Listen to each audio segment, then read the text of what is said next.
We're going to be walking through many of the letters of the New Testament in a message series aptly named Sincerely. Now, most of the New Testament is letters written by real people who had real relationships with others who needed real advice or guidance or encouragement. And so within these letters is great truth that applied to the original audience and still applies to you and me now. So we're not only going to talk about what is written, but we're going to talk about who wrote the letters and to whom and why the letters were written to begin with.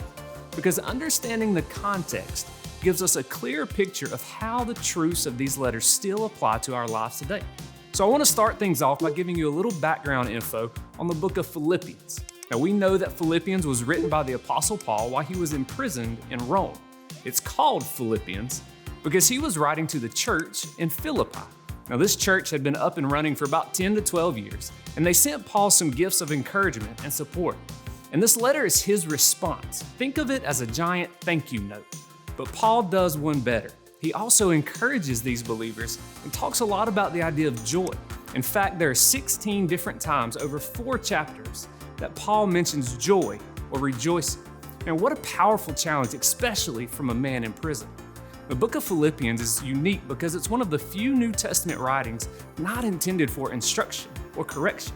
It's just to uplift these people and encourage them to choose joy. He talks about how seasons of suffering can also be seasons of growth and change. He points out that joy isn't dependent upon our circumstances and that prayer and people in our lives help remind us of all of the reasons we have to rejoice. And when we do experience difficult times, hey, Jesus understands our suffering. He also points out that no amount of good deeds can cause us to be in right standing with God. Salvation can only be found through Jesus alone. So now that you have a general idea about the context of this letter and what's written in it, you can understand Paul's heart and message to the Philippians, and ultimately God's timeless message to you.